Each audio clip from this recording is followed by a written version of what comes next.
Okey, kita sambung ya. Masya Allah. Jelaskan tujuan hidup kita dan untuk apa kita mati. Jangan tersesat dalam lautan dunia yang telah banyak melemaskan dan menenggelamkan manusia. Dunia ni ibarat lautan yang begitu dalam. Perahu yang menyelamatkan manusia merentasi lautan ini adalah perahu iman, perahu sabar, perahu redha, perahu sangka baik. Inilah perahu yang menyampaikan kita ke penghujung, ke destinasi kita. Tapi kalau kita tak ada perahu ni, kita mungkin jatuh dalam lautan, mungkin lemas, naik balik insya-Allah. Tapi ramai mana yang tenggelam. Nauzubillahi min zalik. Konon macam nak sambung lagi, tapi saya nak tambah sikit ya. Ada sebuah keluarga, dia nak jelaskan matlamat di syurga. Dia tulis depan pintu rumah dia, selamat datang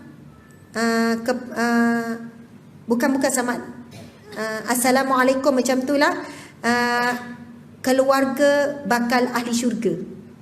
Masya Allah, hebat. Macam ni kan, AJK kan ada name tag ke AJK? Tak ada AJK, tapi ada, boleh kenal ke AJK macam mana? Rupa AJK? Oh, baju lain. Ada pengenalan kan? Oh, kalau jadi AJK masjid kan, bila ada program macam ni, dia jalan pun lain macam. Bukanlah lain macam sangat, tapi macam AJK ni ada kelebihan dia kan. Dia boleh ambil gambar dengan berceramah. Orang lain tak boleh. Dia boleh makan dengan berceramah. AJK itulah yang macam sibuk dan buat-buat sibuk kan. Sana sini memang dia sibuk betul. Masya Allah. Ada kelebihan dia. Kerja dia pun teruk. Masya Allah. Kita maya hari ni, dia orang dah berapa minggu dah buat kerja kan. Masya Allah. Maksudnya ada pengenalan dia lah. Masya Allah. Jadi memang saya jumpa ada keluarga yang dia letak depan pintu tu, selamat datang ke keluarga, macam mana saya tengok ayat dia, keluarga bakal ahli syurga. Bukan perasan namanya. Bukan kita kata perasan bakal ahli syurga. Lain kalau dia kata keluarga ahli syurga. Pun boleh kalau nak letak. Lepas tu bila masuk dalam rumah, adalah gambar, tapi gambar bukan digantung tinggi, cuma dia letak keluarga bakal ahli syurga.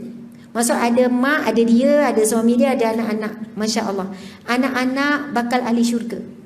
Jadi dia nak tanam dalam minda tu, dalam fikiran sebuah keluarga ni, insya-Allah ini rumah bakal ahli syurga. Ini keluarga bakal ahli syurga. Jadi mindset tu jelas dan dituruti dengan tindakan tu, supaya sentiasa ingat. Dia kata Ustaz, supaya kami sentiasa ingat. Datang ujian daripada anak, ini jalan ke syurga. Datang ujian daripada suami, ini jalan ke syurga. Suami pula ingat, kalau datang ujian daripada isteri, ini jalan ke syurga. Sebab kita kan keluarga ahli syurga. Dan sudah tahu, sudah tentu keluarga bakal ahli syurga pasti diuji tak habis-habis. Dan kita akan baca selepas ini bab yang keempat, bagaimana syaitan berjanji dengan Allah akan mengganggu hamba Allah daripada kiri, kanan, depan dan belakang. Masya Allah. Okey, sambung ni. Luqmanul Hakim pernah menasihati anaknya. Okey, ini nasihat Luqmanul Hakim. Muka surat 9. Jumpa kan sambungan buku kita ni?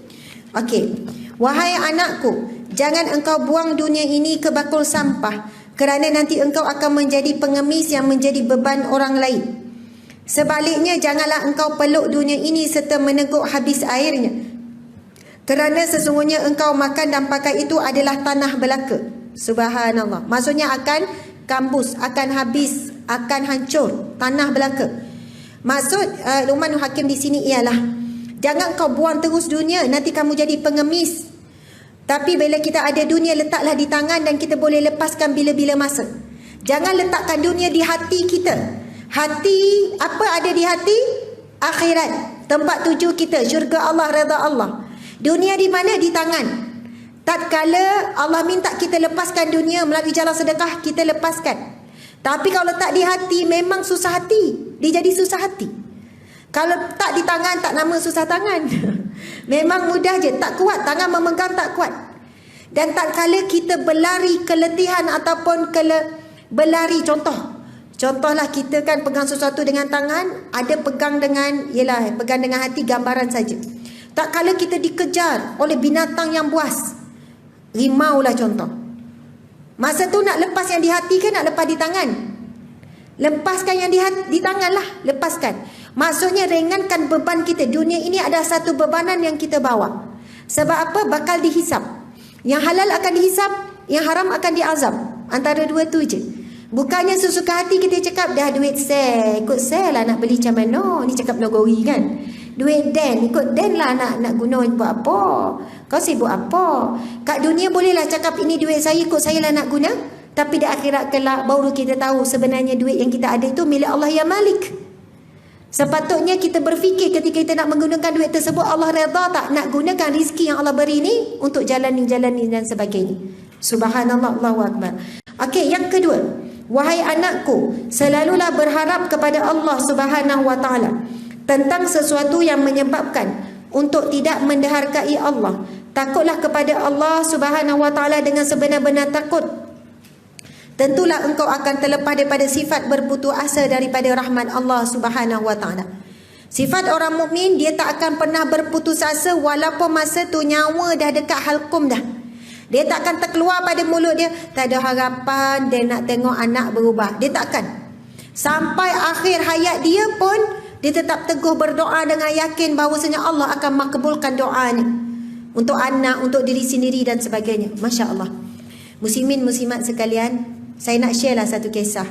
Saya rasa kalau siapa yang ada ikut AB Live saya dengan Ustazah Nafizah Musa minggu lepas, siapa yang ikut? Angkat tangan. Ada yang tengok tak ceramah tu? Okey, jatuh. Siapa yang tak sempat? Ayat-ayat lembut tu tak sempat. Padahal tak tengok tu. Padahal tak follow Ustazah rupanya. Kalau follow mesti tengok. Follow cuma tak sempat kan. Okey. Siapa yang tak dengar lagi cerita ni, perkongsiannya pada ceramah besar saya dengan Ustazah Nafizah Musa di Dewan Sadatina Asma di Seremban. Angkat tangan. Ramai yang tak dengar. Yang dengar tu buat-buat macam terlokong juga ya. Macam tak tahu cerita. Barulah saya semangat nak bercerita. Okey. Minggu lepas, untuk pengetahuan muslimat sekalian, alhamdulillah bulan lepas lah, baru sebulan siapnya satu dewan yang bernama Dewan Sayyidatina Asma. Bukan sepena saya. Sepena sahabat Nabi SAW, Asma binti Abu Bakar. Anak kepada sahabat Nabi Abu Bakar. Kakak kepada isteri Nabi Aisyah. Ibu kepada sahabat Nabi Zubair, Abdullah bin Zubair. Isteri kepada sahabat Nabi Zubair bin Awam. Subhanallah, ini Asma ni. Ada banyak cerita tentang dia. Tentang semangat dia, keberanian dia. Dia adalah wanita yang pertama melahirkan anak setelah hijrah, namanya Abdullah. Anak sulung. Kemudian anak saudara pertama Sayyidatina Aisyah. Sebab tu Aisyah diberi gelaran juga Ummu Abdillah. Ibu saudara sebenarnya kepada Abdullah. Subhanallah. Jadi kita tahu banyak semangat cerita pasal Asma ni. Masya Allah. Asma ni subhanallah, mudah-mudahan menumpang barakah kehebatan, kemuliaan Asma binti Abu Bakar. Sehingga di zaman tersebut bila orang nak sebut kemurahan tentang bab sedekah, pemurah, zaman sahabat Nabi ni akan sebut contoh diberikan, antaranya adalah kalau jadilah pemurah macam Asma. Kalau mereka banyak mencontohkan Asma dalam bab kemurahan.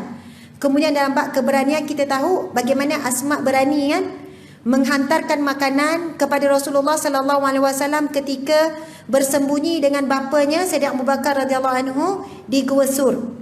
Gua Sur ni memang berbatu-batu tajam, tinggi, dan gua itu tak pernah didaki oleh manusia.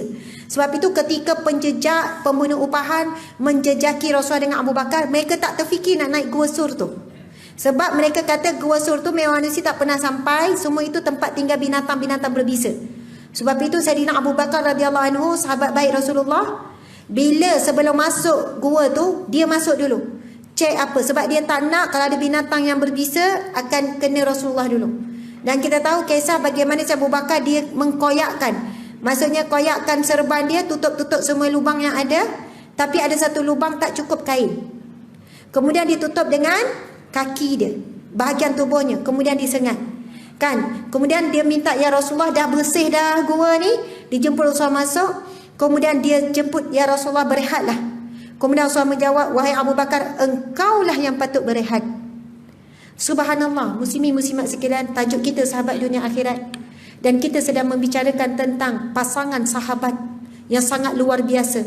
Rasulullah sallallahu alaihi wasallam dengan Sayyidina Abu Bakar. Dan Rasulullah mengiktiraf Sayyidina Abu Bakar ni sahabatnya yang baik. Rasul mengiktiraf kebaikan dan Rasul kata jika dikumpulkan manusia-manusia, maksudnya berapa ramai saya tak ingat, bayangan Rasul bagi, takkan menyamai iman Saidina Abu Bakar radhiyallahu anhu. Allahu akbar, subhanallah.